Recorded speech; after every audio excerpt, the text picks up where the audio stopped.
আমার খুব ভয় করছে। এখন আমরা বাড়ি ফিরবো কিভাবে?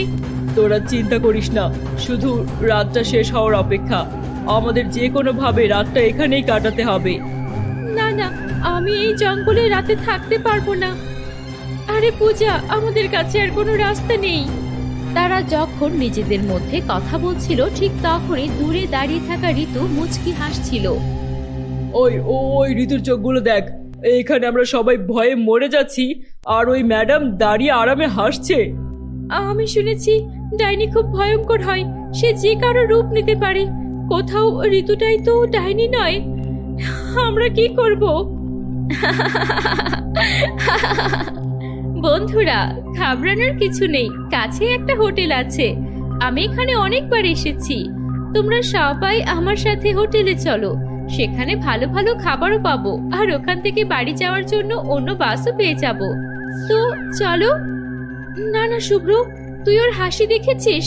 আর ও তো কোনোদিন শহরের বাইরেও যায়নি। তাহলে ও এখানে কবে এলো? নিশ্চয়ই এটা ডাইনির চাল। আমাদের হোটেলে যাওয়া উচিত না। এই ঘন জঙ্গলে কোনো হোটেল থাকতেই পারে না। শুভ্র, আমি তোকে কিছু বলছি তো। আরে না না, দাঁড়াও, হোটেলে যাওয়ার দরকার কি? এখানে কাছেই আমার পিসির বাড়ি আছে। আমি এখানে অনেকবার এসেছি, আমরা সবাই সেখানেই যাই। এই শুভ্রর কি হলো? শুভ্র আর ঋতু, তোদের দুজনের কি হলো? তোরা কিসব আবল তাবল বলছিস? তোরা তোরা কি বলছিস? নিজেদের চোখ খোল আর দেখ, নিশ্চয়ই তোদেরকে ডাইনি বশে নিয়ে নিয়েছে। তোরা দুজনেই ডাইনির হয়ে গেছিস। তনুজা, তুই কি পাগল হয়ে গেলি নাকি? তুই তো ডাইনি। কতক্ষণ ধরে তোকে দেখছি, রাগের চোটে আমাদের দিকে কেবল তাকিয়েই যাচ্ছিস। আর এসব তো তোর জন্যই হয়েছে। আসল ডাইনি তো তুই। আমি তোকে ছাড়বো না। থামো বন্ধুরা, এভাবে নিজেদের মধ্যে ঝগড়া করা বন্ধ করো। আমাদের মধ্যে কেউ ডাইনি নয়, কিন্তু ডাইনি এখনো আমাদের আশেপাশে আছে। সে আমাদের একে অপরের বিরুদ্ধে লড়িয়ে দুর্বল করতে চাইছে। আমাদের তাড়াতাড়ি এখান থেকে কোনো নিরাপদ জায়গায় যেতে হবে, নইলে আমাদের মধ্যে কেউই বাঁচবো না। চলো এগিয়ে গিয়ে দেখি, হয়তো রাত কাটানোর জন্য কোথাও কোনো জায়গা পেয়ে যাব। আরে ওই দেখ, একটা পুরনো হোটেল, চল আমরা সেখানে যাই। তারপর সব বন্ধুরা সেখানে পৌঁছে যায়। হোটেলটা দেখতে ছিল খুবই ভুতুড়ে। চলো সবাই কোনো আওয়াজ না করে চুপচাপ হোটেলের ভিতরে ঢুকি। সকাল না হওয়া পর্যন্ত আমাদের এখানেই লুকিয়ে থাকতে হবে।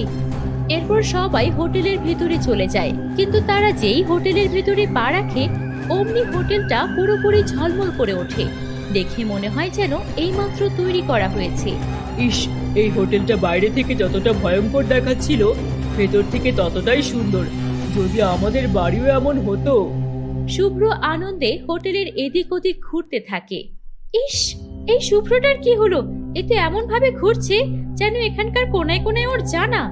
তখনই তনুজা দেখে যে সামনে একটা খুব বড় আয়না লাগানো আছে, কিন্তু তাতে শুভ্রর কোনো ছায়া দেখা যাচ্ছে না। ঋতু, ও ও ওই দেখ, শুভ্র। এ তো শুভ্র নয়, ঋতু। আরে সকাল হতে আর মাত্র আধ ঘন্টা বাকি আছে। যে কোনো ভাবে এই আধ ঘন্টা কেটে যাক। আমি শুনেছি সূর্য ওঠার পর ডাইনি নিজে থেকেই শেষ হয়ে যায়। আমাদের তাড়াতাড়ি এখান থেকে বাইরে বেরোতে হবে। চল চল। এরপর ওরা সবাই চুপচাপ শুভ্রকে কিছু না জানিয়ে হোটেল থেকে বাইরে যাওয়ার চেষ্টা করতে থাকে। তখনই শুভ্র সেখানে হাজির হয়ে যায়। অবশেষে তোরা আমাকে চিনতে পারলি। তোরা তো জানিস না, আমি তো শুভ্রর শরীর তখনই দখল করেছিলাম যখন ও আমার বিষাক্ত গাছের ফলটা খেয়েছিল। এখন তোরা এখান থেকে কখনোই বাইরে যেতে পারবি না। তুই তুই আমাদের কিচ্ছু করতে পারবি না। পালাও সবাই এখান থেকে। তারপর সবাই সেখান থেকে দৌড়ে বেরিয়ে আসে। শুভ্র তাদের পিছনে ছোটে এবং সবাইকে ধরে ফেলে। তখনই সূর্য উঠে যায়। সূর্য ওঠার সাথে সাথে শুভ্র চিৎকার করতে করতে সেখান থেকে উধাও হয়ে যায়, আর হোটেলটাও গায়েব হয়ে যায়। সবকিছু একদম শান্ত হয়ে যায়। ওপরওয়ালার লাখ লাখ শুকরিয়া, উনি আমাদের বাঁচিয়েছেন। কিন্তু ডাইনি শুভ্রকে নিজের সাথে নিয়ে চলে গেছে। আমরা যে আর কখনো শুভ্রকে ফেরত পাবো না। তারপর সবাই দুঃখ ভরা মন নিয়ে নিরাপদে বাড়ি ফিরে আসে। বন্ধুরা, গল্পটি তোমাদের কাছে কেমন লেগেছে? ভালো লাগলে একটা লাইক করে দিও। আর তোমরা যদি আমাদের চ্যানেলে নতুন হয়ে থাকো, আমাদের চ্যানেলটিকে সাবস্ক্রাইব করতে ভুলো না যেন।